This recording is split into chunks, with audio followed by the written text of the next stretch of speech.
wari uteye ute? Ndagira ngo dufashe abantu badukurikira. Wari uteye ute? Kuko nkabaza ngo nubwo uteye gutyo ku Imana umukozi Imana iko yakubwiye wari uteye ute? Mu by'ukuri reka nkubwize ukuri pe, nari nteye neza pe, mfite rwose ikibuno gishyikiriye ibiguru, ari rwose abantu bavugaga ko ndi umukonyene, kandi nta nubwo ndi umukonyene, gusa nike niko abantu baba bavuga yuko kubera umuntu uturuka hirya ngo aba ari umukonyene. Ese hari bimwe by'urubyiruko uko wari uteye ntibishobora kuba byaraguteye ubwibone, bikaba byatuma bamaze kuba umukobwa ufite amafaranga w'umukire, bigatuma ubona ko abantu bajya gusenga ari abantu batari babona amafaranga. Karuhura TV. Twongeye kubasuhuza abakunzi ba Karuhura TV, njye mwumva ni Samuel nk'ibisanzwe. Twongeye gushima Imana rero kuko uyu munsi nk'uko mubibona imbere ya kamera cyangwa se imbere y'inyakira amashusho yawe aho turebera, ashobora ari telefone, smart TV, murabona ko turi kumwe n'umwari. Reka yibwira abadukurikiye, akunda guseka kandi ni umukozi w'Imana. Uhawe ikaze kuri Karuhura TV. Murakoze Samuel. Urongera ijwi kugira ngo abadukurikiye bamenye ninde turi kuvugana. Reka mbisubiremo ngo uhawe ikaze kuri Karuhura TV. Njye ni Samuel, wowe urinde? Njye nitwa Sanyu Margaret. Wageze kuri Karuhura TV, ni iby'agaciro gakomeye kuba tugufite. Yego. Ikikugenza kuri Karuhura TV ni iki? Murakoze kumpa ikaze. Banje gusuhuza abantu bose bankurikiye, n'abakozi b'Imana bose, buri muntu wese ndamushuje udukurikiye aka kanya. Icyingenza ndashaka kubaho ubuhamya ho gato. Yego. Ubuhamya. Ngira ngo inshuti za Karuhura TV nk'uko zibibona, Sanyu afite imbago. Cyangwa ibintu bari kubona, ngira ngo wazifata ukazigeza ruguru gatoya kugira ngo babibone.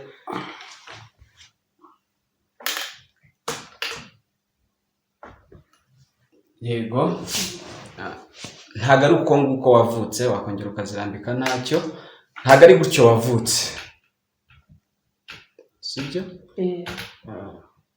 Kandi ntago ari ibyatewe n'ubusinzi. Ariko mbere yuko tugera impamvu ibyo byabaye, turashaka kubanza kumenya Sanyu ni muntu ki. Mbere yuko ibi biba yarinde, yakoraga iki? Hano tube tuharetse impamvu ufite imbago, ahubwo turashaka kumenya mbere niba bitaratewe n'ubusinzi akaba atari ko wavutse, mbere wari iki? Ubu uracyari umukobwa, sibyo? None mbere yuko ibi biba mu bijyanye wowe wari iki? Urakoze. Jewe nari umukozi w'Imana, nkora umurimo w'Imana. Kugira ngo ibi bibe ntabwo ari ko nigeze sinda, ko sinigeze nywa n'inzoga. Ikintu wenda nanywaga cy'ikinyobwa ni inaji, kandi nabwo nasobanukiwe nyuma ko atari nziza. Nicyo kintu nakundaga kunywa, ariko kuba afite imbago bije vuba, bimaze imyaka 2. Ntabwo ari ikintu navukanye nk'uko bivuze, nakoraga umurimo w'Imana, nabaye gutya nitwa mbese navuga ngo iki koko, kutumvira Imana nicyo cyatumye mera gutya. Kuko yanza kuyumvira nk'ibintu byose yagendaga imbwira, cyangwa nk'abantu bose yagendaga intumaho, ntabwo nakabaye mfite imbago, nakabaye meze nk'uko wowe umeze cyangwa n'abandi bose uko bameze. Nari umuririmbyi mu rusengero nasengeragamo, ntabwo rwari ADPR, n'ubu ruriho. Ntabwo ngiye kuvuga izina, ntabwo ngiye kurwamamaza, ariko ndabizi ko murozi. Hoya, ntabwo ari kurwamamaza kuko ni mu nzu y'Imana. Kuvuga ni nasengeraga ahangaha ntabwo ari ikibazo, kereka niba hari haguteye ipfunwe mbere yuko. Oya. Okay, rero kuvuga njye nari umukristo aha n'aha, hari n'abahegereye batazi ko urwo rusengero ruhari. kuko ari inzu y'Imana, kuyivuga hano nta kibazo. Wumve ko hano icyo tugamije si uko twagutumira no kugira ngo abantu bamenye imirimo y'Imana cyangwa se uwayigomeye nk'uko mu kanya bivuze byagenda gute. Rero wumve ko kubavuga aho wasengeraga ntabwo ari ikibazo. Wasengeraga mu itorero ryitwa UCC riherereye hano mu mujyi wa Kigali. Riherereye Niboye imanutse Sonatube ho gato. N'abahegereye bagende bakorera umurimo w'Imana, kuko icyatuzanye nta kindi ni ukugira ngo abantu bamenye inzira nziza y'agakiza. Ntabwo icyatuzanye ari kugira ngo duhishe amakuru y'aho umuntu yamenyera cyangwa se yabwirirwa amagambo yo kumuhumuriza. Turakomeje rero. Nari umuririmbyi unyobora drama, ubwo nza kubona akazi nahereye ku mafaranga makeya ku 30,000 aho nabanje gukora, ndakora biba byiza, umurimo w'Imana urakomeza, ariko uko nahoraga mvuga ati icyazama akazi k'amafaranga menshi nibura byarushaho kuba byiza, wenda nkiyubaka nkazamukaho. Ubwo amafaranga arandarura, nkuko bamwe na bamwe nabajya bararura bakareka inshingano bakoraga, ndagenda njya mu kazi, njya gukorera ku Rusumo. Ku munsi nahembwaga amafaranga menshi pe. Ubwo nkabura mbese akazi akaba ariko shyize imbere kurusha umurimo w'Imana. Ibyo nakoraga bakampamagara unyoboye ati waje indirimbo, nkavuga ati ndaje, rimwe na rimwe simboneke. Mbese ukabona ibintu by'ingufu by'ubushake biri mu kazi cyane. Numva nkunze amafaranga kurusha Imana, kandi Imana ariyo ako kazi ariyo yakampaye. Akamake nakavuyeho njya ku kameshi. Ukiri ku kazi k'amafaranga make, wavuze ko mu nzu y'Imana wakoragamo? Nari umuririmbyi nanayoboye drama. Yego. Icyo gihe warabonekaga mu nzu y'Imana cyane iminsi yose? Yego. Hanyuma ubonye akazi k'amafaranga menshi, akazi wakabonye kure y'urusengero? Nakabonye kure. Yego. Mu ntara kure ku mupaka. Yego. Bivuze ngo ako kazi kabaye intandaro yo gutandukana n'Imana? Yego. Byaje gute? Waragiye urasambana, waragiye urucuruza kanyanga n'ibindi byose, mbega kuko hari abantu bavuga ese nimbona akazi k'amafaranga menshi nzaba nandukanye n'Imana. Ugasanga umuntu tumushyize ahantu bazajya bamubwira akazi akavuga ati nanjye singiye kuzafata imbago. Yego. Ese wakoze iki mu gihe wari umaze kubona akazi k'amafaranga menshi kugira umuntu yumve ngo koko cyarumvikana? Urakoze. Oya, njye niko nasuzuguye Imana. Ntabwo ariko abantu bose bakorera Imana batagira akazi. Yego. Bagira akazi bakanayubaha. Ako njyewe babyita nko kurenguka narengera. Nararenzwe ndarengera.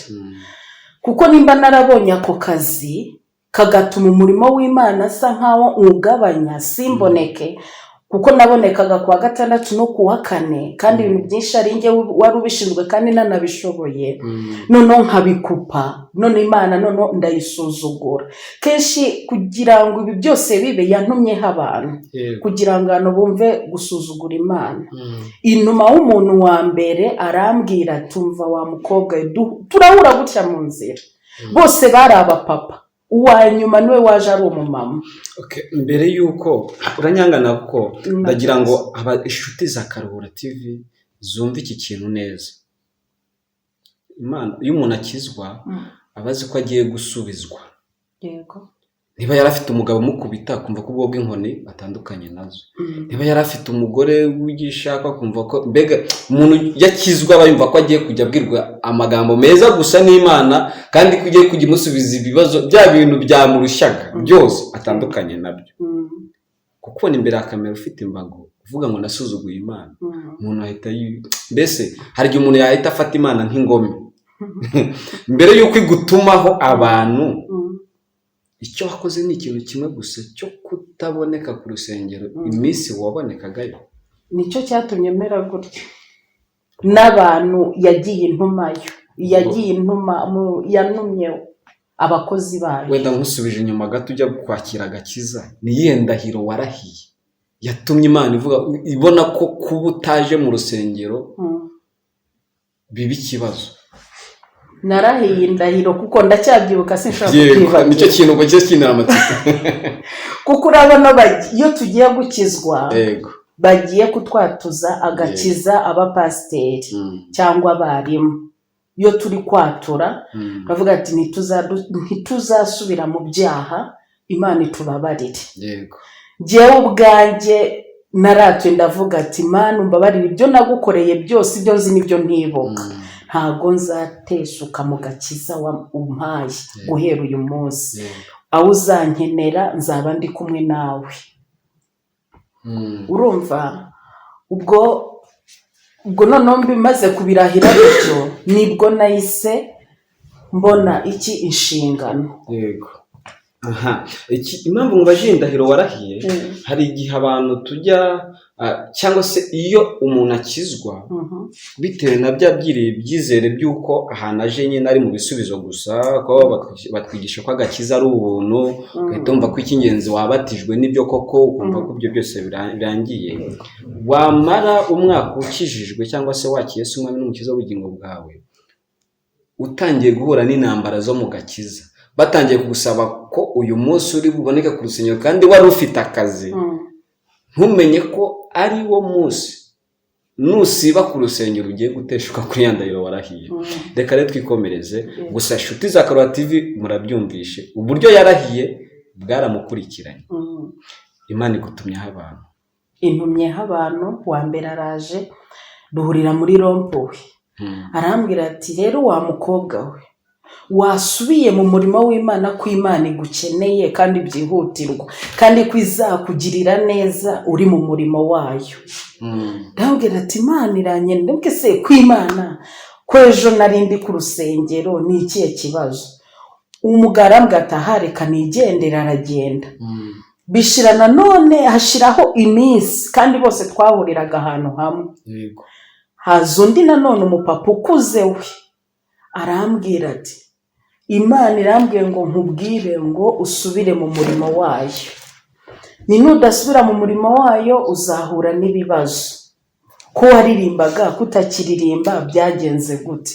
Ntabwo ati ndaririmba gusa, niko ari igihe umuntu aba afite akazi kenshi. Umupapa arambwira ati rero akazi wagahawe n'Imana, ndi wowe nasubirayo bitewe n'ibyo Imana igushaka kandi ari cyo Imana igiye kugukorera. Ndamubwira none si Imana mwahuye? Ni nuko namushubije. Ahita apepera ngo bayi gutyo. Ndavuga sibi n'ibiki, mbisigaho nabyo sinigeze mbishyira mu mutima wanjye. Nanone hashira ikindi gihe nkubitana n'umumama ukuze, narindi muri etaje hejuru.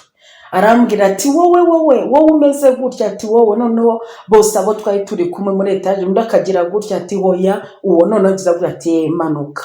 Ndamanuka ndamusuhuza, arambwira ati mukozi w'Imana wiriwe?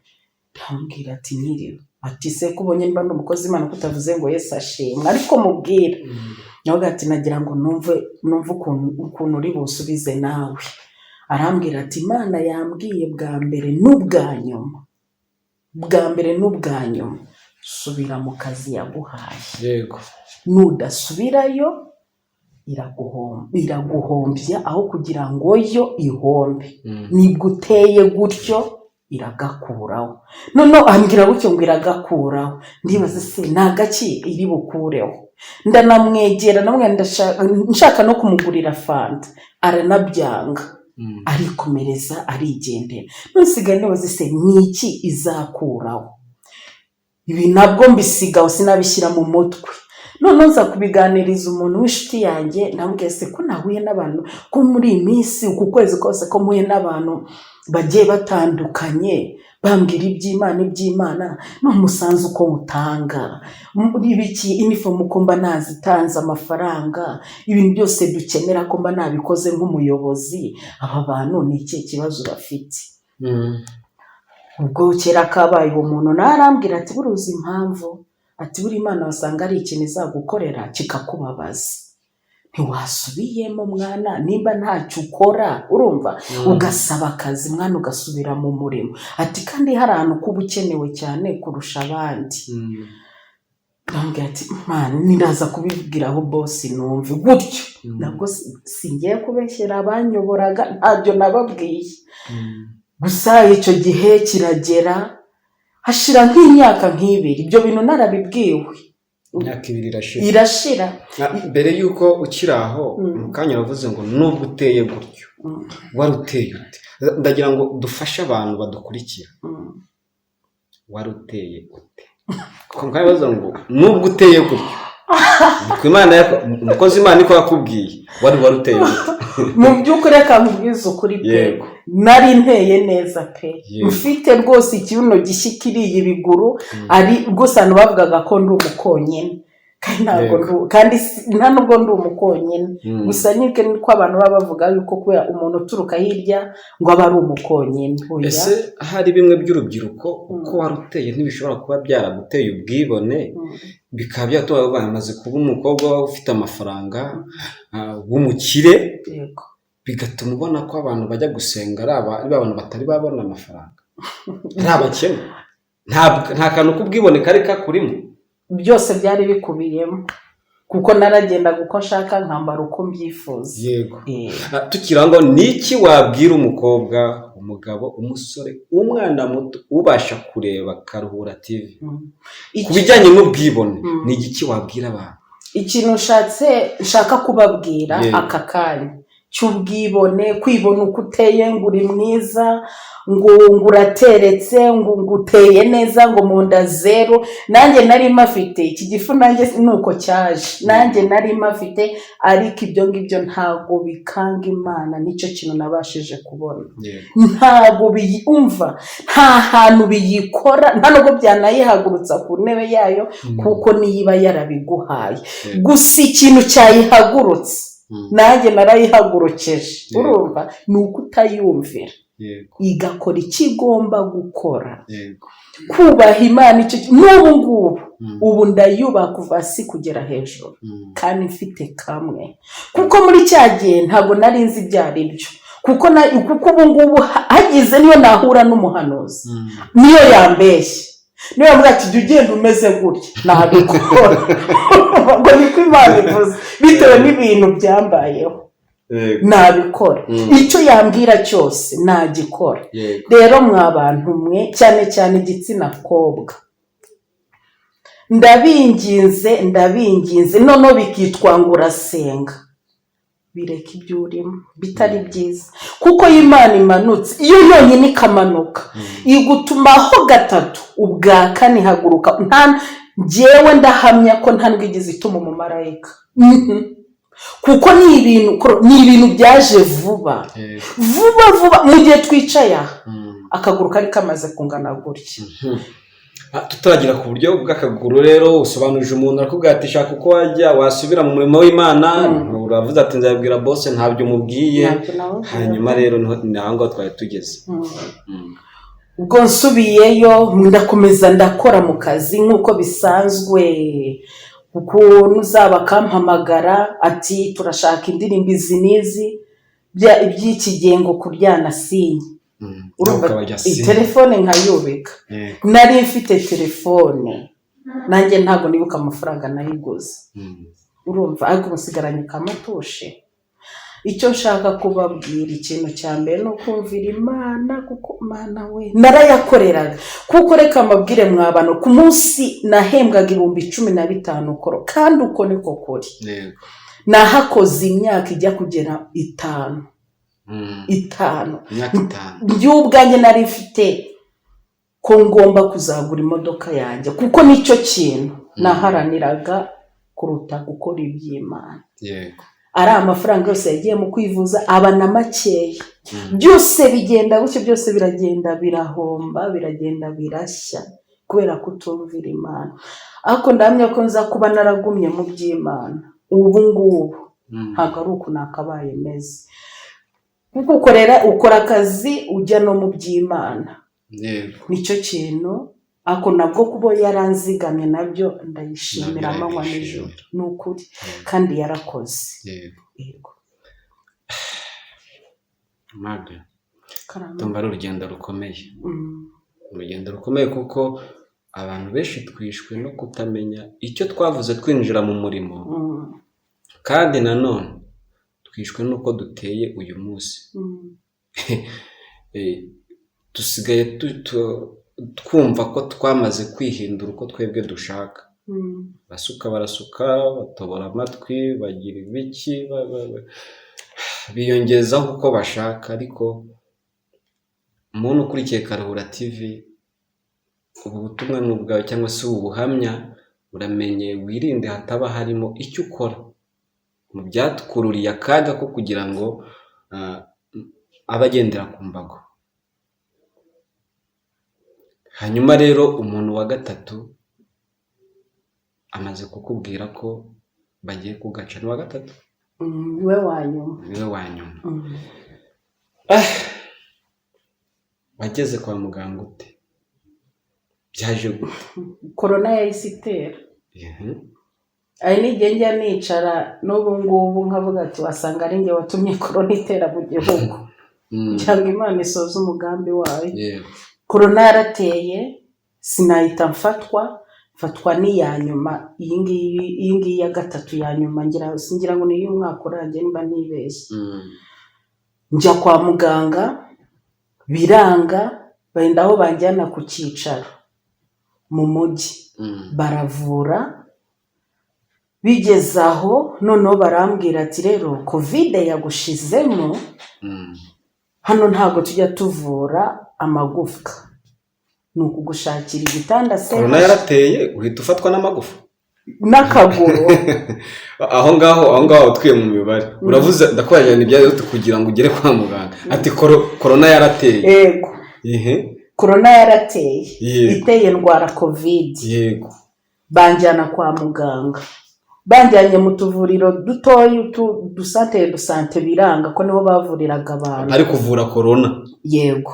Ariyo ndwaye. Yego. Bahita bamfata banjyana mu mujyi hara Nyarugenge.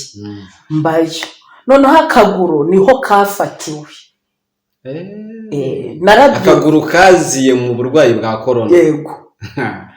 None akano kaguru kahafanye kubera kuko umuntu aba aryamye urubavu, ngira ngo ni ukuryama cyane. None kukegura biranga, kahita kaguma hasi kaharyamye. None mbwira muganga ariko muganga ntinarwaye n'akaguru, ndabona ntari kubasha no guhaguruka. Arangije arambwira ati sesenyo akaguru kabaye iki? Atwikurure dusanga akaguru karasa umukara, karasa nk'isa umukara. Yego. None harambwise akaguru ati se urumva uri kubabara? Ndimo ndababara ariko ntago biraza cyane ku buryo birenga. Ubwo uko umunsi ugenda wira nkabwira abaganga ati nimume imiti igabanya ububabare, barawuma umuti uranga, buri munsi nanywaga ibinini by'ububabare bikanga. Ubwo covid irihuta ibinshizemo. Hanyuma covid gushizemo, uracyarwaye akaguru. Aho ntabwo waba waributse ubutumwa wagiye utumwaho n'Imana, byibura ngo icyo gihe ukibona ufashwe n'akaguru ntabwo wigeze wibuka ubuhanuzi Imana yaba yaragiye gutumaho? Oya, ntabwo wari waragiye kweri. Ntabwo njya kweshya, ntabwo nize mbwibukira muri corona, ntabwo nize mbwibukira hari iki. Yego. Oya. Gusa ariko urumva ko umutima wari waramaze kwinangira ku bijyanye n'iyobokamana. Rwose pe, ntabwo ngiye kujya mu Sanye wavuze ko uri umuririmbyi. Ni indirimbo zawe cyangwa za indirimbo za korali? Oya, zari za korali. Ubu abantu bari kukureba basanzwe mwarakoranye umurimo w'Imana, wabasuhuza mu Yesu huza. Abantu mwaririmbanye wabasuhuza mu Yesu huza. Abantu twaririmbanye nabasuhuza ati Mukama abo mugisaba nange mbagaranye umutima gwange. Mwebarire dara. Mwebarire. Kuntegera. Narinze kujye kubasuhuza mu ijwi ry'umuririmbyi. Nicyo kintu nari niteze. Gibura kuko shavuga ati nuko bose wenda yabonye akanyafu ariko wasanga no kuririmba byarahise bigenda njye ubwo nari nzi ko ugiye kubasuhuza mu buryo bwo kuririmba. Oya nabwo niba ubishaka nabyo nawe gukorera kubikorera abo mwabikoranye nabyo nabikora nta kibazo. hanyuma Sanyo, covid irashize usigaranye ukuguru, reka twibutse abadukurikiye ko yari Karuhura TV turi kumwe n'umwari witwa Sanyo Margaret. Umaze kuvuga ikigande sinzi niba ari ufite inkomoko cyangwa se niba ari amashuri simbizi. Niho uvuka kandi n'umukobwa. Ntabwo uri umukobwa? Ufite umwana.